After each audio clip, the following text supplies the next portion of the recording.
15 మీ ముందుకు తీసుకురావాలని ఆశపడుతున్నాను. రోమీయులకు రాసిన పత్రిక 16 అధ్యాయం 18 వచనం. 16 అధ్యాయం 15 వచనం.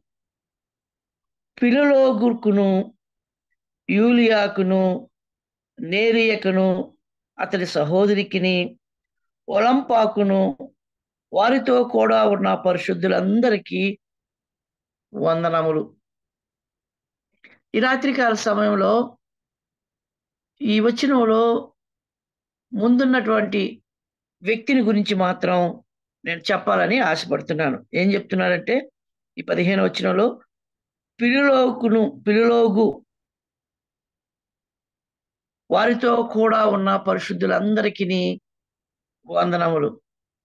మీరు గమనించండి 3వ వచనం నుంచి 16వ వచనం వరకు చాలా మందిని పౌలు తన సువార్త యాత్రలో ఎవరైతే నమ్ముకున్నారో, ఎవరైతే ఆయన చెప్పినటువంటి వాక్యం ద్వారా పట్టబడ్డారో, ఆయనకి సహాయకులుగా ఉన్నారో, ఆయనతో కలిసి పనిచేశారో, ఆయనకి అతని యొక్క జీవితంలో నెమ్మదినిచ్చారో, వారందరినీ పేరు పేరు వరుసన జ్ఞాపకానికి తెచ్చుకుంటూ వారికి వందనాలు చెప్తున్నాడు.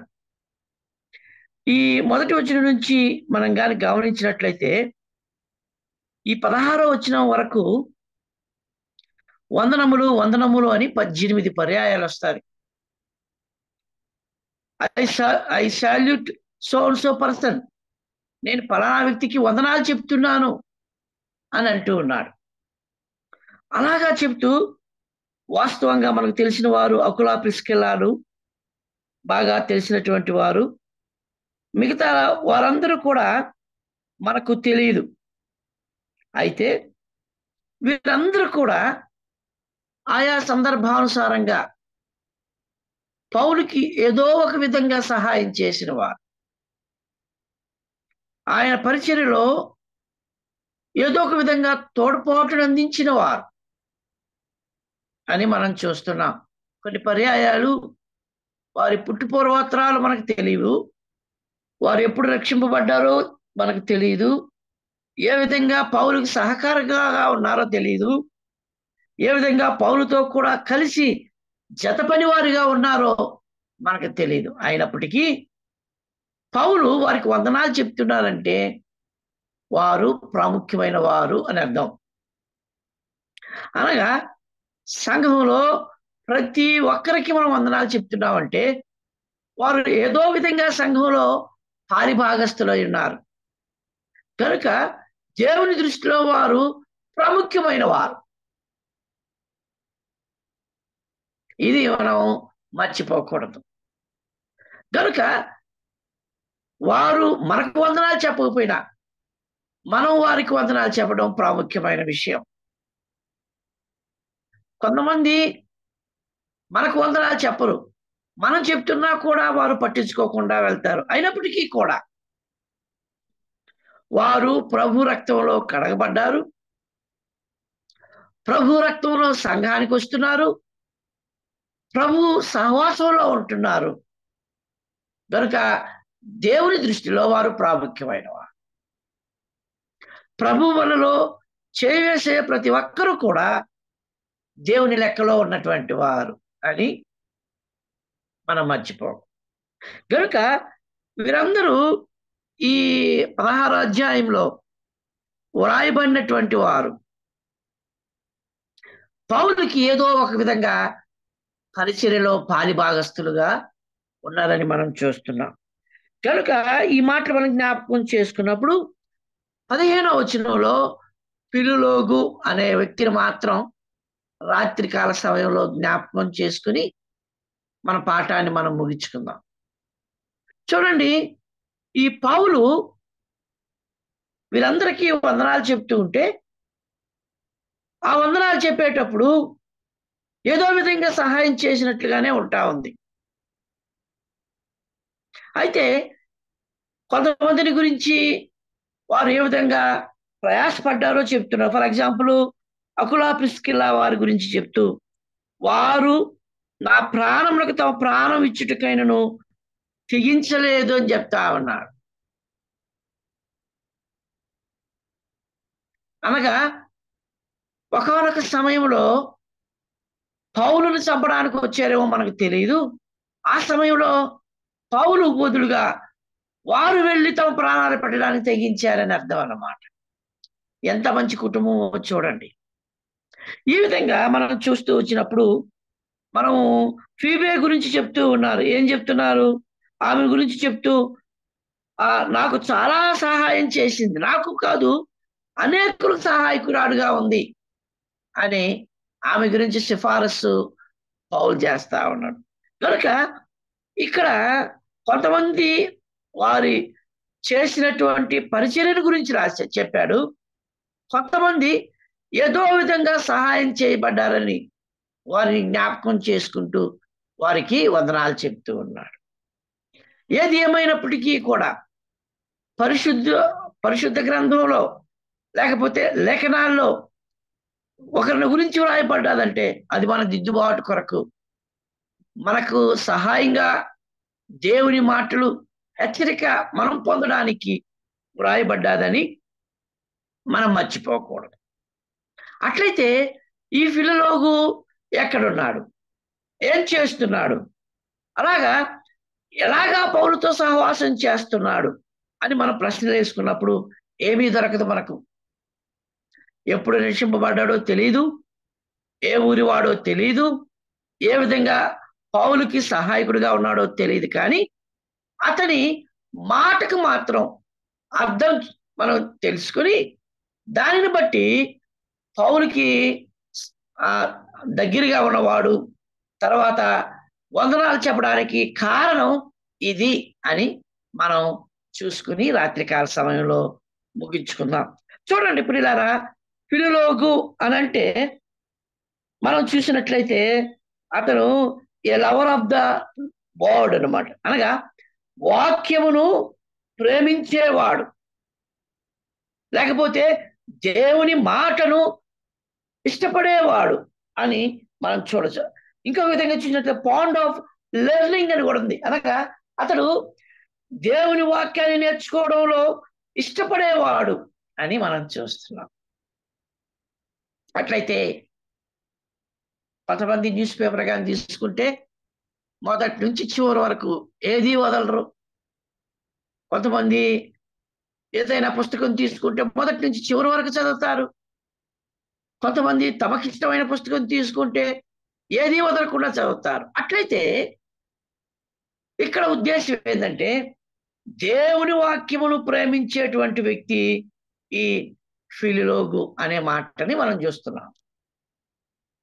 అట్లయితే ప్రశ్న ఏంటంటే ఈ ఫిలలోగుకి వందనాలు చెప్తున్నాడంటే దేవుని వాక్యమును బాగా చదివేటువంటి వ్యక్తి, దేవుని వాక్యమును ప్రేమించేటి వ్యక్తి కనుక పౌలు ఇతనికి వందనాలు చెప్తున్నాడు. అది దీని యొక్క సారాంశమై ఉంటా ఉంది. కనుక మనం కానీ చూసినట్లయితే అనేక మంది పేర్లు అర్థం మనకు తెలియకపోవచ్చు, అయినప్పటికీ చాలా మంది దేవుని వాక్యాన్ని ప్రేమించిన వారుగా ఉన్నారు. అనగా వాక్యమైన యేసుక్రీస్తును ప్రేమించిన వారుగా ఉన్నారు. మన ప్రభువైన యేసుక్రీస్తుకి ఇదిగో మనం ప్రకటన గ్రంథంలో చూస్తే ఆయనకు ఒక పేరు ఇవ్వబడ్డది, అది వాక్యము అని అంటాము. యోహాను సువార్తలో మనం చూస్తున్నాం, దేవుని యొక్క వాక్యం ఉండెను, వాక్యము దేవుడి దగ్గర ఉండెను, వాక్యము శరీరధారి అయి కృపాసత్య సంపూర్ణుడుగా భూలోకంలో ఈ లోకంలోకి వచ్చినందుగా మనం చూస్తున్నాం. కాబట్టి ఆది యందు వాక్యం ఉండెను, వాక్యము దేవుడి యొద్ద ఉండెను, వాక్యము దేవుడై ఉండెను అనే మాటలు చూస్తున్నాం. 14వ వచనానికి వచ్చే లోపలికి ఆ వాక్యము శరీరధారి అయి కృపాసత్య సంపూర్ణుడుగా భూలోకంలో ఆయన అవతరించాడు అన్న. ఆ వాక్యం ఎవరు అని అంటే మన ప్రభు అయిన యేసుక్రీస్తే. అట్లయితే మన ప్రభు అయిన యేసుక్రీస్తుని గురించి మనం ఎంతగా తెలుసుకుంటున్నామంటే అంతగా ఆయన గురించి వ్రాయబడినటువంటి లేఖనాలు మనం చదువుకుంటున్నాం అని అర్థం అన్నమాట. మనము వాక్యాన్ని చదవకపోయినట్లయితే మనము ప్రభువుని నిర్లక్ష్యం చేస్తున్నాం. మనలో ఆ లేఖన భాగాలు ఎందు ఆసక్తి లేదు అనంటే దేవుని యందు మనకు ఆసక్తి లేదు అని అర్థం. మనం దేవుని వాక్యాన్ని చదవడం లేదంటే దేవుడు అంటే మనకు ఆసక్తి లేదన్నమాట. అనగా ఒకదానికొకటి అవినాభావ సంబంధం ఉందని మనం చూస్తున్నాం. కనుక ఈ మాటలు మనం జ్ఞాపకం చేసుకున్నప్పుడు ఈ పిలులోగు ఎలాంటి వాడంటే దేవుని వాక్యమును లేకపోతే దేవుని మాటను నేర్చుకోవడానికి ఇష్టపడేవాడు, లేకపోతే దేవుని వాక్యం అంటే ప్రేమించేవాడు అని మనం చదువు. అట్లయితే ఫిలోలోగుల గురించి 2 విషయాలు మనం నేర్చుకుంటున్నాం. ఒకటి, ఆయన వాక్యాన్ని ప్రేమించేవాడు, ఆ వాక్యాన్ని నేర్చుకునేవాడు. 2 చాలు. రాత్రికాల సమయంలో మనం ధ్యానం చేసుకుని మనం ముగించుకుందాం. ఆయన మాటలు మనం ఇష్టపడుతున్నాం, ప్రేమిస్తున్నాం అంటే లేఖనాలు ఏం చెప్తున్నాయో కొన్ని వచనాలు మనం చదువుకుని రెండో భాగానికి వెళ్దాం. మనకు బాగా తెలుసు 119వ కీర్తన మనం చూసినట్లయితే ఆ 19వ కీర్తన 176 వచనాల్లో ధర్మశాస్త్రం అని రాయబడ్డది ఆయన వాక్యాన్ని గురించి, ఆయన వాక్యం అని రాయబడ్డది, ఆజ్ఞలని రాయబడ్డది, శాసనాలని రాయబడ్డది. ఇంకా మనంగా చూసినట్లయితే అనేక పర్యాయ పదాలు దేవుని మాటలకు వాడబడ్డాయి. ఒక మాట మనంగా చూసినట్లయితే 119వ కీర్తన 103వ వచనం, నీ వాక్యము నా పాదములకు దీపమైనది, నా త్రోవకు వెలుగై ఉన్నది అనే మాటను చూస్తాం. అవును, ఎంత బాగా ఆ మాటలు మనం అర్థం చేసుకోవచ్చు. ఆయన మాటలు లేకపోతే ఆ వాక్యము మనకు త్రోవ వెలుగై ఉంటే మనం ఎంత మాత్రము ఆ మాటలు లేకపోతే 105వ వచనం, దయతో క్షమించి 103వ వచనం కూడా 105వ వచనంలో ఉంది, నీ వాక్యము నా పాదమునకు దీపమును, నా త్రోవకు వెలుగై ఉన్నది. నిజమే, ఆయన వాక్యము మన పాదాలకి దీపమై ఉన్నది, అది మన త్రోవకు వెలుగైనది. 103వ వచనంలో కూడా ఉంది, నీ వాక్యములు నా జీవకు ఎంతో మధురములు, అవి నా నోటికి తేనె కంటే తీపిగా ఉన్నాయి. అట్లయితే వెలుగైన వాక్యాన్ని మనం ఇష్టపడుతున్నామా, లేకపోతే తేనె కంటే మధురమైనటువంటి వాక్యాన్ని మనం ఇష్టపడుతున్నామా అని మనం ప్రశ్నించుకోవాలి. ఇదే 119వ కీర్తనలోనే 11వ వచనంలో ఒక మాట చెప్తా ఉన్నాడు, నీ ఎదుట నేను పాపము చేయకుండానట్లు నా హృదయంలో నీ వాక్యాన్ని ఉంచుకుని ఉన్నాను అనే మాటలు మనం చూసినప్పుడు నిజమే కదా. ఆయన ఎదుట మనం పాపం చేయకుండా ఉండడానికి మన హృదయంలో ఆయన వాక్యం ఉండాలా. ఇది చాలా గంభీరమైనటువంటి విషయం.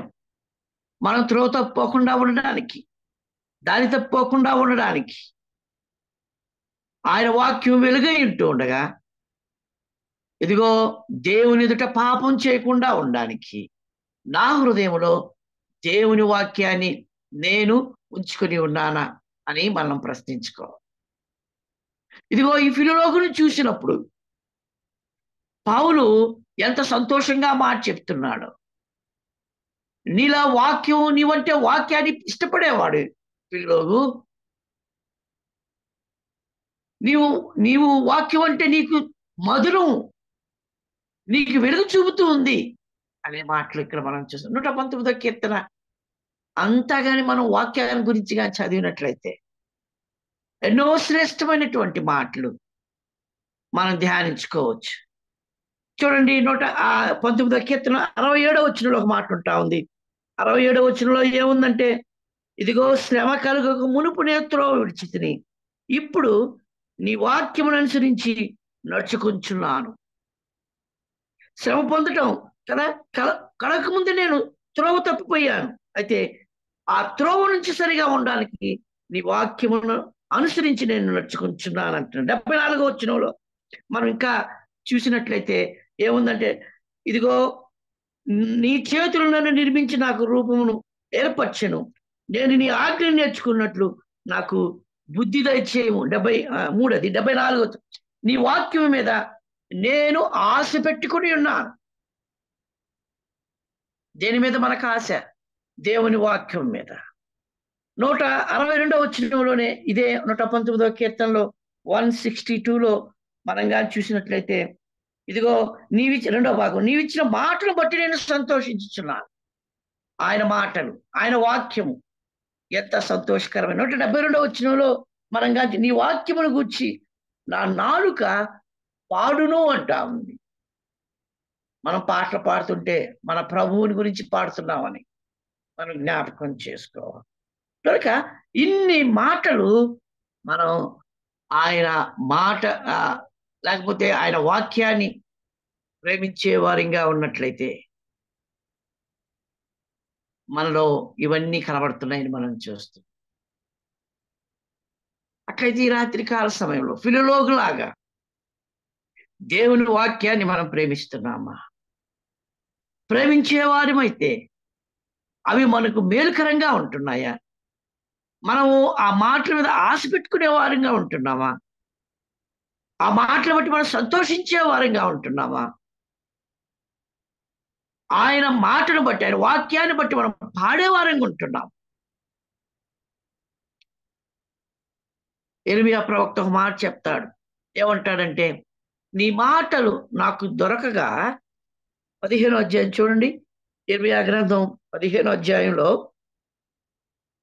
16వ వచనంలో ఒక మాట చెప్తా ఉన్నాడు.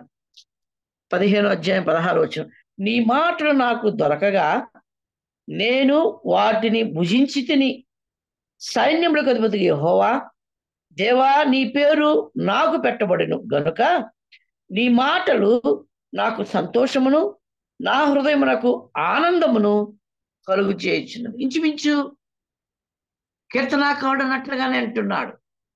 ఆయన మాటలు దొరకగా నేను తిన్నాను, భుజించాను. అవి నాకు సంతోషమును, ఆనందమును కలుగు చేశాయి అని లేఖనాలు చెప్తా ఉన్నాయి. అట్లయితే దేవుని వాక్యాన్ని ఎంతగా మనం భుజిస్తున్నాం, ఎంతగా మాటలను బట్టి సంతోషపడుతున్నాం. కొత్త నిబంధనలో కదా నిర్మలమైన పాలతో మీరు కదా పేతురు తన మొదటి పత్రిక రాస్తూ ఒక మాట చెప్తాడు. ఏమంటాడు? 2వ అధ్యాయంలో 2వ వచనంలో ఒక మాట ఉంది చూడండి. పేతురు రాసినటువంటి మొదటి పత్రిక 2వ అధ్యాయం 2వ వచనంలో 2, 3 కలిసి ఉన్నాయి.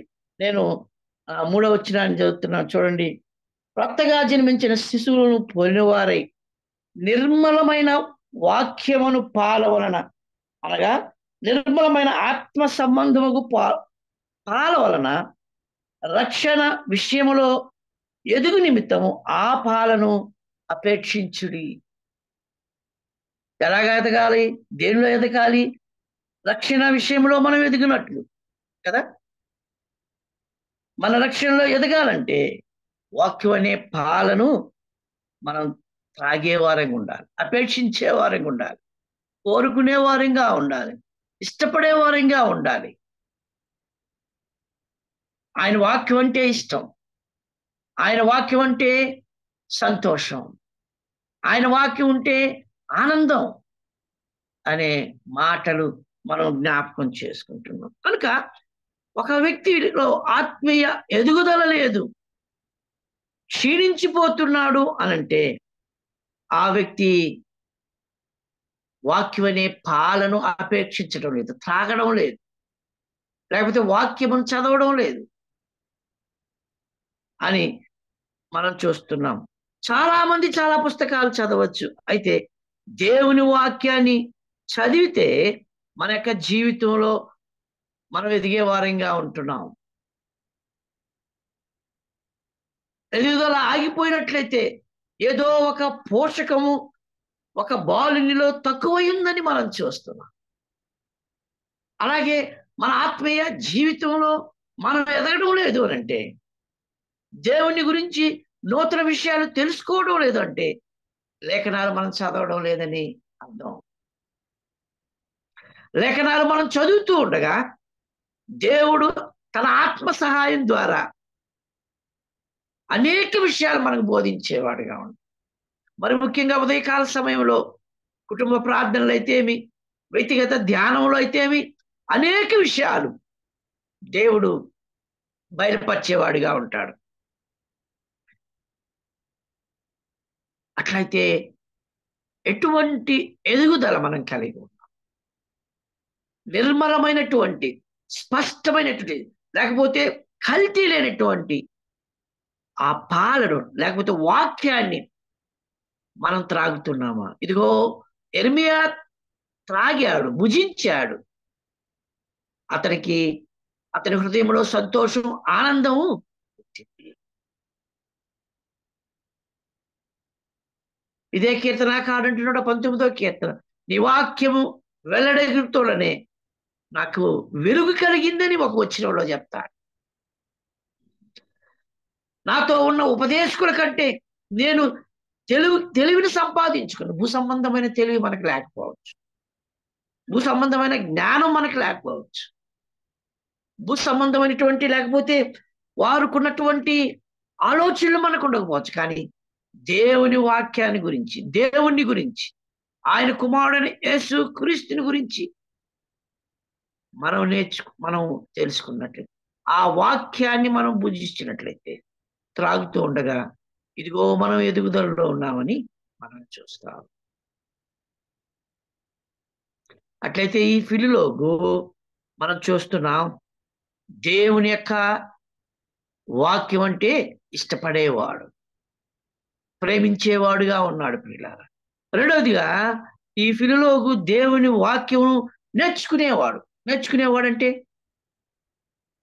మనం కానీ చూసినట్లయితే శిష్యుడు అంటే నేర్చుకునేవాడు అని అర్థం అన్నమాట. డిసైపుల్ అంటే లెర్నర్.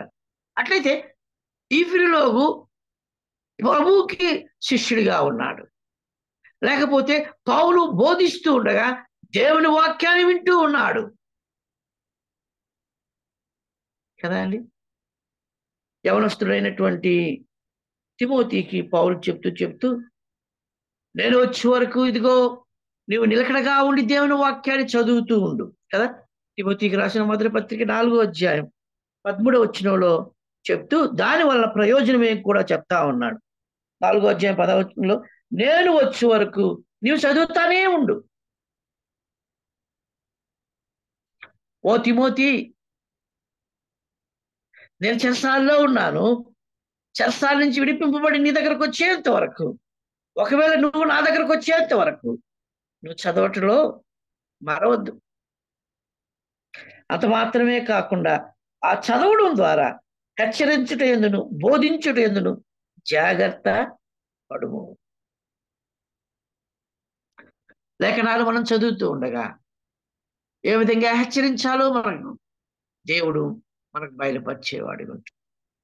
లేఖనాలు చదువుతూ ఉండగా దేవుని యొక్క వాక్యాన్ని ఏ విధంగా బోధించాలో మనకు తెలుస్తుంది. ఒక విషయాన్ని మనం జ్ఞాపకం చేసుకోవాలి. దేవుని వాక్యాన్ని ప్రేమించేవారైతే దేవుని వాక్యాన్ని బోధించేవారు అవుతాం.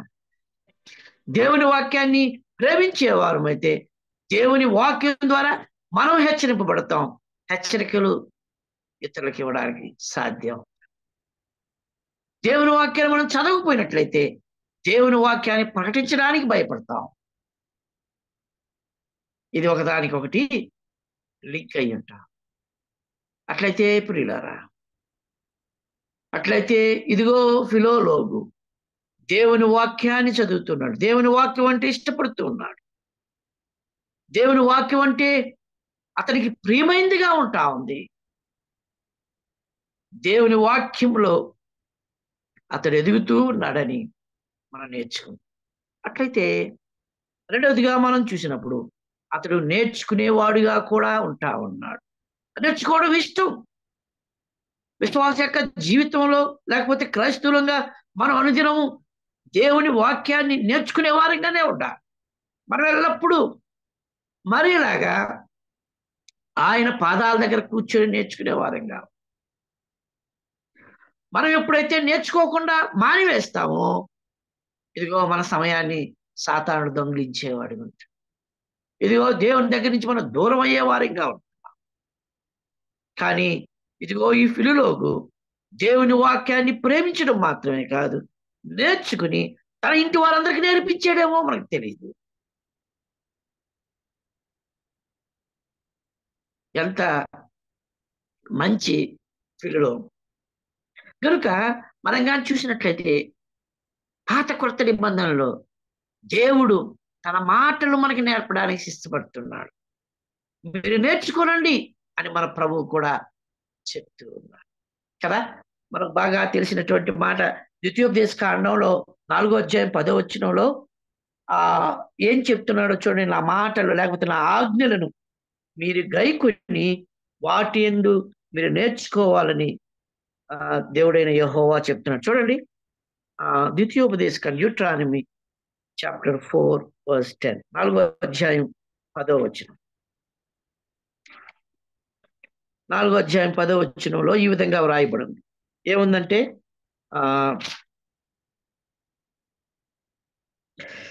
నీవు హోరేబులో నీ దేవుడైన యెహోవా సన్నిధి నిలిచి ఉండగా యెహోవా నా యొద్దకు ప్రజలను కూర్చుము, వారు ఈ దేశం మీద బ్రతుకు దినములన్నీ నాకు భయపడ నేర్చుకుని తమ పిల్లలకు నేర్పునట్లు వారికి నా మాటలు వినిపించదమని ఆయన నాతో చెప్పిన దినమును గూర్చి వారికి తెలుపుము అంటున్నాడు. ఏమంటున్నాడు ఇక్కడ?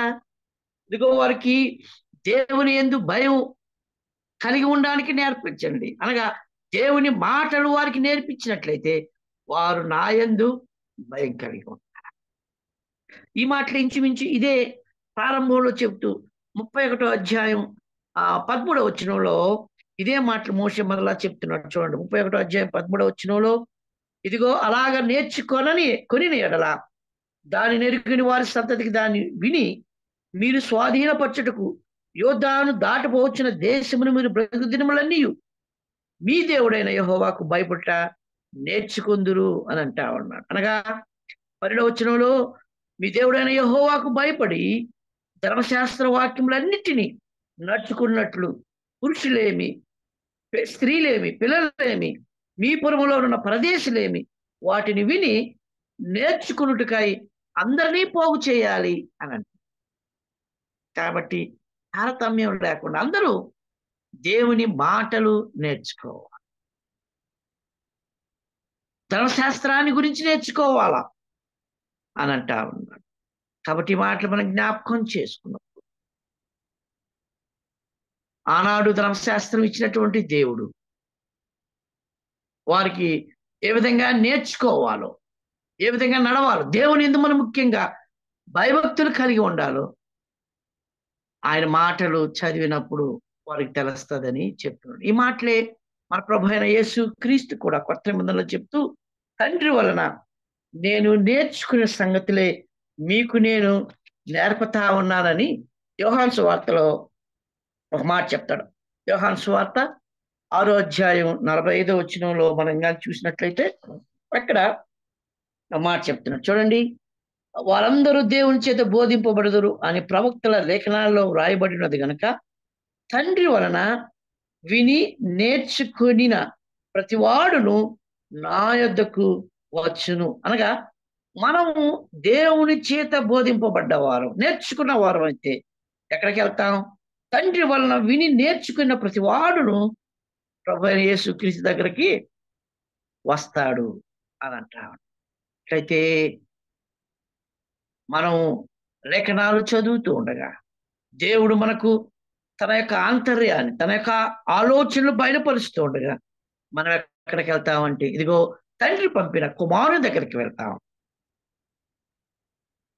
ఈ మాటలు మనం జ్ఞాపకం చేసుకోవాల్సిన వారంగా ఉంటున్నాం.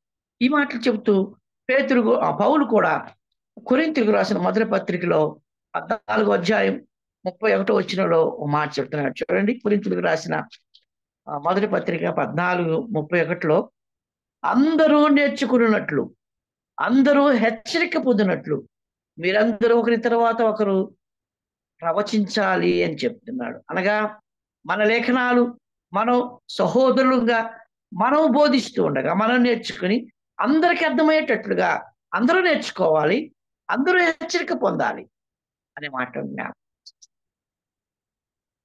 గనుక వాక్యము బోధించేటువంటి ప్రతి ఒక్కరు కూడా వారు నేర్చుకున్నది ఇతరులకు నేర్పించేవారుగా, వారు నేర్చుకున్నది ఇతరులకి హెచ్చరికగా ఉండాలి.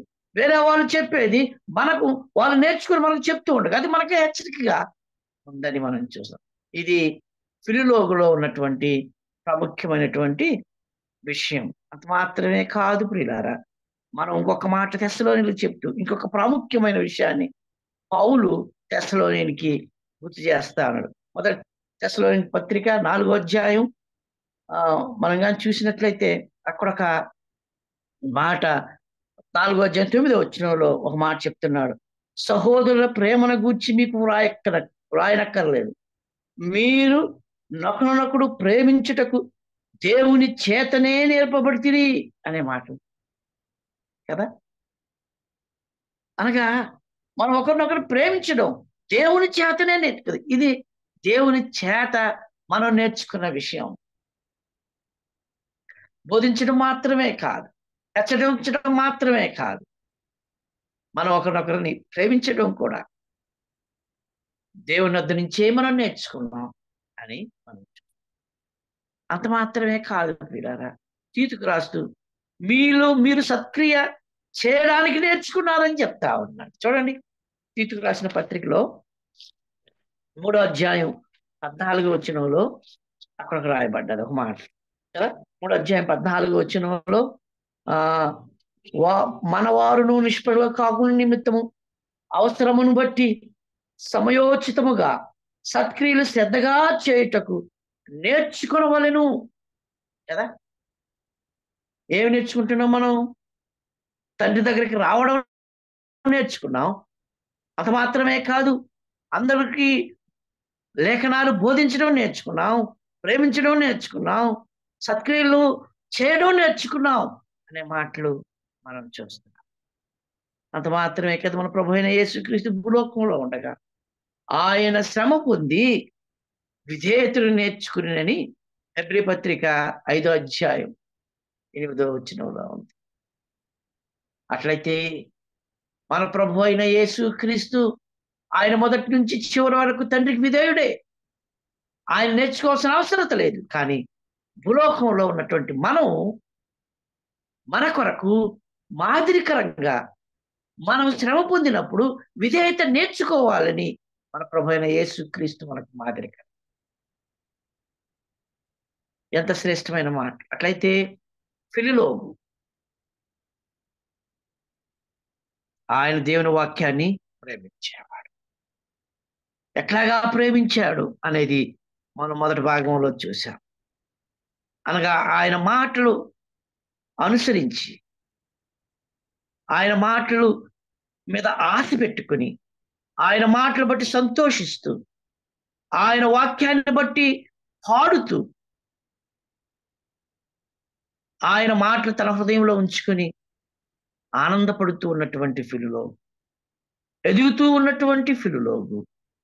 అంత మాత్రమే కాదు ప్రియులారా, దేవుని మాటలు నేర్చుకుని సంతోషపడుతున్నటువంటి, నేర్చుకుని ఆ నేర్చుకోవడంలో దేవునికి భయపడుతూ ఉన్నాడు, ప్రభు దగ్గరికి వస్తూ ఉన్నాడు, ఆయన ప్రేమిస్తూ ఉన్నాడు, సత్క్రియలు చేస్తూ ఉన్నాడు, విధేయత నేర్చుకున్నాడని మనం చూస్తున్నాం.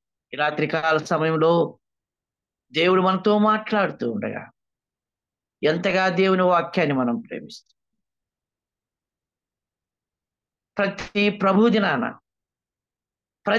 ప్రభుదినం మాత్రమే కాదు, మన వ్యక్తిగతంగా, కుటుంబంగా లేఖనాలు ఏ విధంగా తెరిచూస్తుంది. నాకు భాష రాదు, చదువుకోవడానికి చేత కదంటే ఇంట్లో ఉన్న చదువు వచ్చిన వారి చేత చదివించుకొని ఎంత మాత్రమే. లేకపోతే మనం ప్రభు సన్నిధికి వచ్చినప్పుడు ఆయన మాట్లాడుతూ ఉండగా ఎంతవరకు మనం వింటూ ఈ మాట మనం జ్ఞాపకం చేసుకుని ఫిలులోగులాగా నేను దేవుని వాక్యం అంటే నాకు ఇష్టం, లేకపోతే ప్రేమిస్తున్నారు, నేను దేవుని వాక్యాన్ని గురించి నేర్చుకుంటాను అని నేర్చుకోవడంలో ఉన్నటువంటి అనుభవాలు గుండా మనం వెళ్తూ అలాగూ ప్రభు మనకు సహాయం చేయనట్లు మనం ప్రభు సన్నిధిలో మనల్ని మనం తగ్గించుకొని ఆయన్ని హెచ్చిస్తూ మన ముందుకి సాగిపోతుంది. దేవుడు ఈ మాట మనకి ఇచ్చినందుకు దేవునికి ఎంతైనా వందనాలు తెలుస్తున్నాను. మీకు అందరికి కూడా నా వందనాలు. వందనాలు బ్రదర్. వందనాలు. మనకు